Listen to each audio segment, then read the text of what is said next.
Psalm 7, open there and know you'll be spending a lot of time in morning, my name's Will, and together with my wife Betty and my son Steele, just we normally find us at the 3:30 congregation. It's really wonderful to gather together as a church family to hear God speak His word. So I pray and continue to do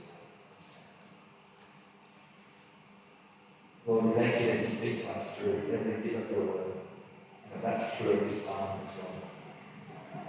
Help us to hear you speak this morning, Holy Spirit. May the words of my mouth and the meditations of our hearts be pleasing in your sight. As we approach the end of 2022, a whole day going now, I kept seeing and hearing these retrospectives, these videos or summaries of the year, the ups and the downs, the times that we had laughed together as a society, and the times that we had wept together as a society as well. And that kind of recapping, that summarising, that retrospective look seems natural, even fitting to do and live. I wonder, what would you do in your year of 2022? What highs would you put? What lows? I suspect that for many of us, at least part of our recap would include times of deep sorrow or loss, times of disappointment or even distress. And if distress isn't a significant part of your 2022 story, I'm glad. But I also suspect, in fact I know today, that distress is a part of the story of those that we know in life, those that we bless. For myself, I know that we've had a few seasons of real distress happening this past year.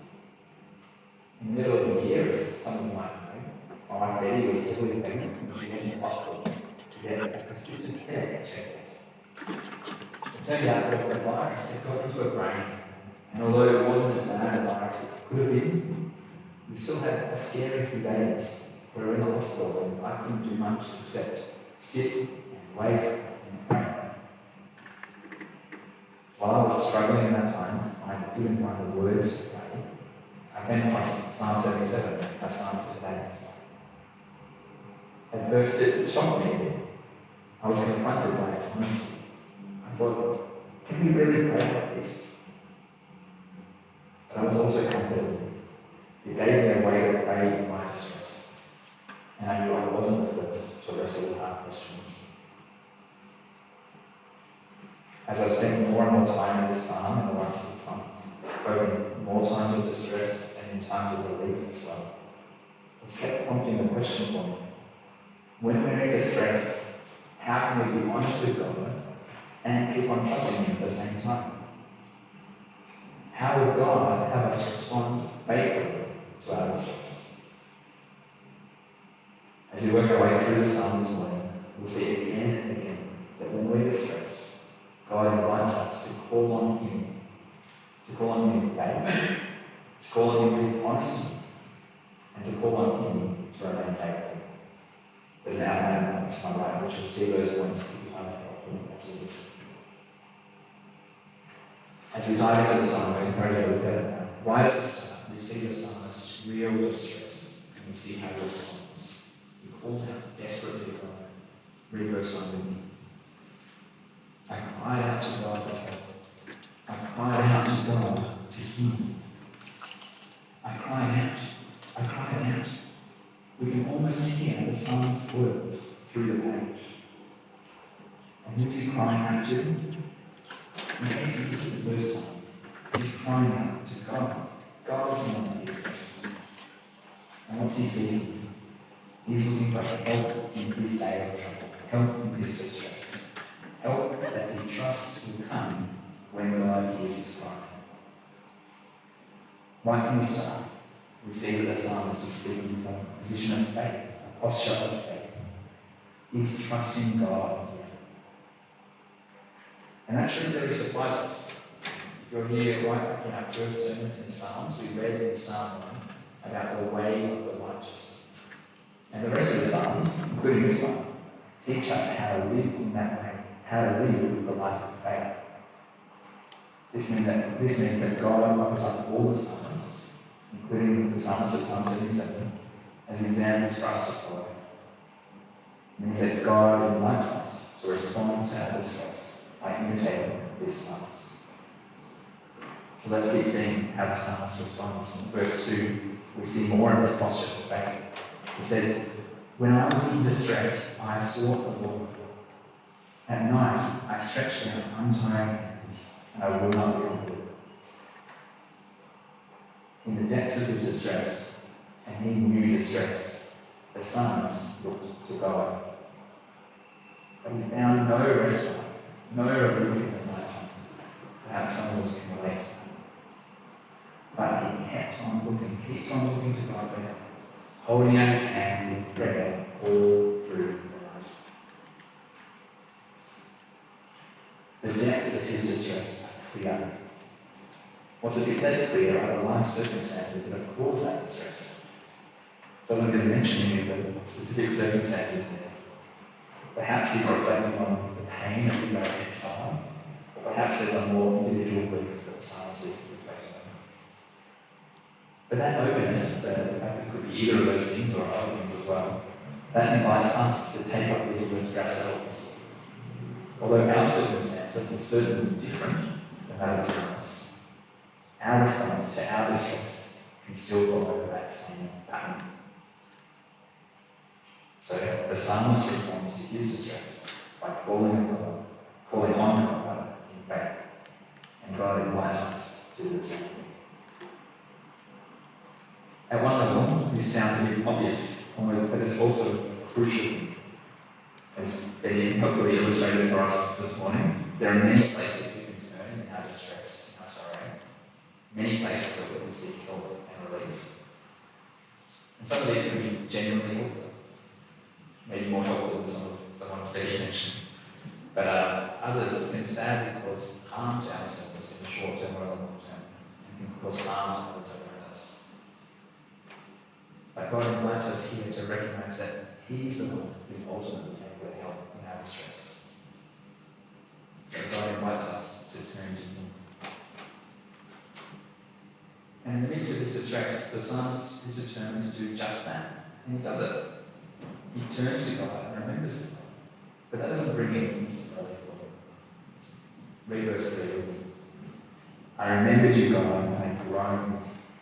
I meditated, and my spirit grew faint." Remembering and meditating, these are words that come up again and again through the psalm. So pay attention when you see them in the future. But here, when he remembers and brings God to his mind, when he meditates and thinks about God, that doesn't bring the psalmist to a place of delight, or a place of joy, or a place of praise.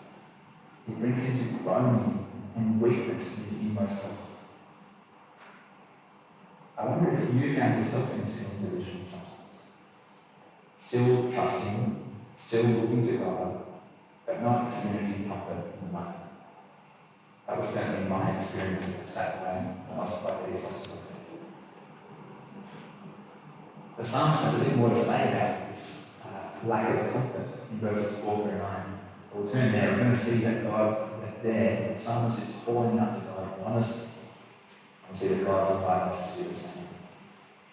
So we move to verse 4. We'll see the psalmist describes God as playing active part in his distress. God's involved in this. He says, "You kept my eyes from closing. I was too troubled to speak." He's directly addressing God here. And the psalmist says that God is calling his weaknesses. God's involved. He begins our second section with complete honesty and honest directness. And that's something that we're going to continue. Then this is trouble in verse 5. The psalmist turns to the past. I thought about the former days, he says, the years of long ago. And perhaps this turn to the past brought to his mind songs of praise, songs about what God did in those former days, songs about what God did in those years of long ago. So in verse 6 we read, "I remembered my songs in the night. My heart meditated, and my spirit asked, my spirit inquired." Again, we see the psalmist remembering, we see the psalmist meditating. But again, there is no instant relief. Here, when he remembers and meditates about the past that prompts him to ask a series of hard, painfully honest questions. And we read the start in verse 7. We read him ask, will the Lord reject forever? Will he never show his favour again? Has his unfailing love vanished forever? Has his promise failed for all time? Has God forgotten to be merciful? Has he, in anger, withheld his compassion? These are questions that cut to the heart of who God is. They cut to the heart of his character. This is the God who revealed himself back in Exodus 34 as the compassionate and gracious God, slow to anger, abounding in love and faithfulness, maintaining love to thousands, and forgiving wickedness, rebellion, and sin. And yet here, the psalmist seems to be experiencing a disconnect. Experiencing God as the one who has rejected him, the one who isn't being gracious, the one whose unfailing love has somehow vanished, and the one who's forgotten to keep on being merciful. It seems like there's a disconnect between what the psalmist believes and knows to be true about God and what he's experiencing about God all the time. And so he asks these hard and honest questions of God. These questions are part of what the psalmist is doing in the psalm as a whole. He's calling out to God in his distress, and he's calling out in these questions. He's addressing this to God. And he hasn't somehow stopped being a faithful person between verse 1 and verse 9. These questions might be deeply honest questions, but they're questions that can add a deep faith, a trust, a hope that God is who he says he is. It might be a deep faith, but I don't think it's a comfortable faith that is showing. He's wrestling with the pain of God's sovereignty. It's some discomfort for him. He knows that God is able to help him in his distress, but God doesn't seem to be helping him right now. You might be able to relate to that very well yourselves. Perhaps God's sovereignty and his control over all things isn't a balm in your distress. Perhaps it can end in flame or proton. As we sit in a hospital with a loved one, as we experience the pain of relationships breaking down, as we see our plans for life and Christian service upended, and as we grieve the loss of loved ones that are all laid up, we might well ask, God, where are you in this? You are able to help. Why don't you seem to be helping? The psalmist called out to God with hard and honest questions, and he invites us to do the same.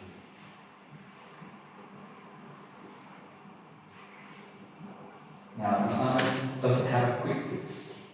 It would be surprising if there was a quick fix to those questions. But in that third section of the psalm, he does move beyond these hard and honest questions. He intentionally shifts his focus. And so in that third section, we see the psalmist focusing on God's past actions. He calls on God to remain faithful to his character as expressed in those past actions. So we see in verse 10 that there's a sort of summary of what's come before. Verse 10 he says, then I thought, to this I will appeal, the years when the Most High stretched out his right hand. This could have an even stronger sense, something like, this is what has hurt me, this is what has caused me pain, the years when the Most High stretched out his right hand. The psalmist is again feeling the pain of disconnection, a disconnect. A gap between how God once acted, and what he knows about God once acted, and how he's currently experiencing God in his life. And again, the psalmist is determined to remember and to meditate. But for the first time, his focus of that shifts to God's past actions. So I read verse 11 and 12. I will remember the deeds of the Lord. Yes, I will remember your miracles of long ago. I will consider all your works and meditate on all your deeds. In the midst of his pain, the psalmist focuses his attention on what God did in the past. And we'll see in the coming verses that these mighty deeds, these miraculous works, that refers particularly to God delivering his people from slavery in Egypt, the events of the Exodus. We might know some different mighty deeds that God has done for us as he's delivered us in his Son Jesus. But for the psalmist, even remembering these deeds, that still causes him pain in the present. He was not experiencing that. The psalmist goes on to do what he said he would do. In verse 13, he goes on to remember the deeds of the Lord by describing something about the rest of the psalm. So we read in verse 13 through verse 15, your ways, God, are holy, or perhaps were holy. What God is as great as our God. You are the God who forms miracles. You display your power among the peoples.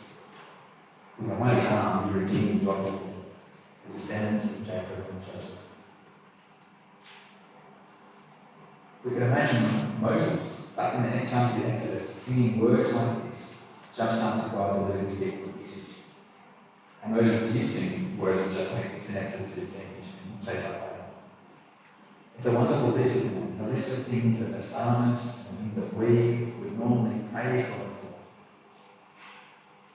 for. Things we would normally wonder at in amazement. God's holiness, his greatness, his miraculous, powerful act of rescuing and redeeming his people from Egypt is a truly wonderful and praiseworthy things. But what about the psalmist when he's suffering?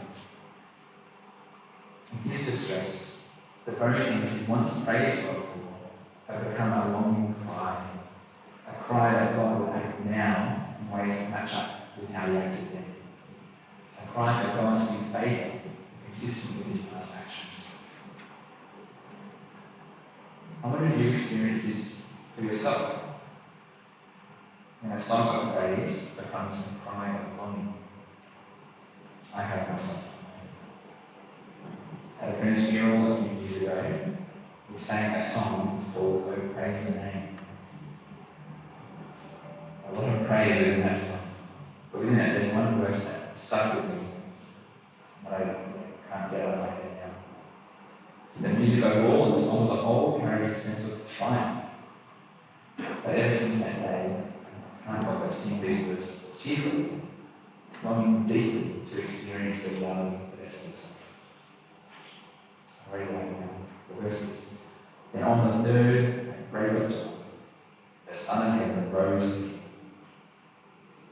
O trampled death, where is your sting? The angels roar for Christ the King.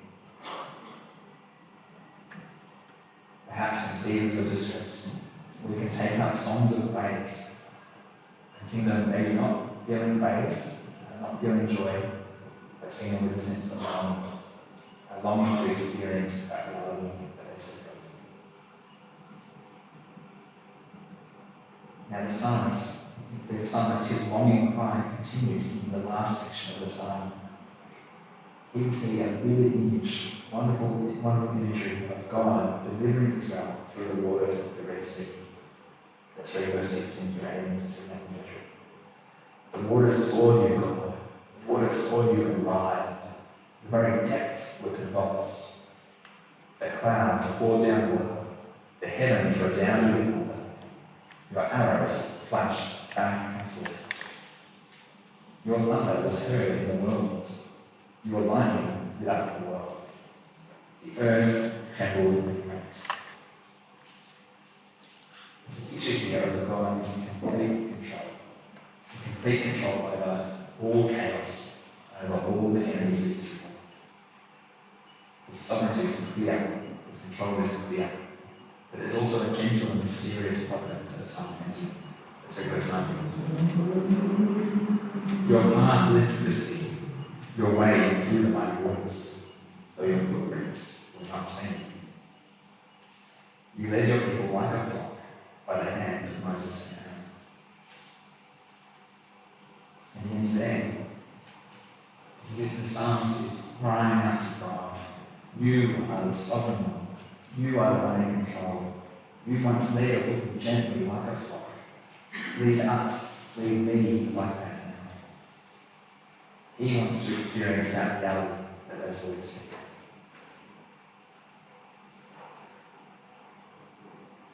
Now, as we look back over the psalm as a whole, we've seen that throughout the psalm, God invites us to imitate this psalmist. We've seen that God invites us to call out to Him in our distress, to turn to Him. We've seen that He invites us to call out to Him in faith, like the psalmist did. That He invites us to call out to Him honestly, like the psalmist did. And here, as we come to an end, we see that God's inviting us to call on Him to be faithful to His past actions, to act in line with them, to bring them about in our lives. We might do that in the same kind of way with the psalmist does. We could do that by remembering what God has done for us, in delivering us, not out of wicked, but delivering us from sin and death through the death of Jesus. We can do that by longing for God to take the reality of what He's accomplished in the past in Jesus and to make that fully known in our experience now as we long for eternity. And we might do that by longing especially for Jesus to return, to come, to make all things new. In response to our distress, God calls us to pray, come, Lord Jesus, come.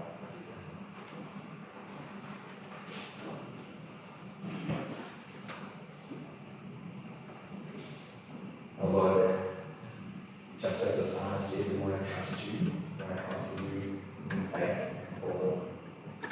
Thanks that we can do that in words of song, in words of praise. Thanks that we can do that in words of longing as we come to see You now. Lord, we pray that Jesus will come. We long for His return.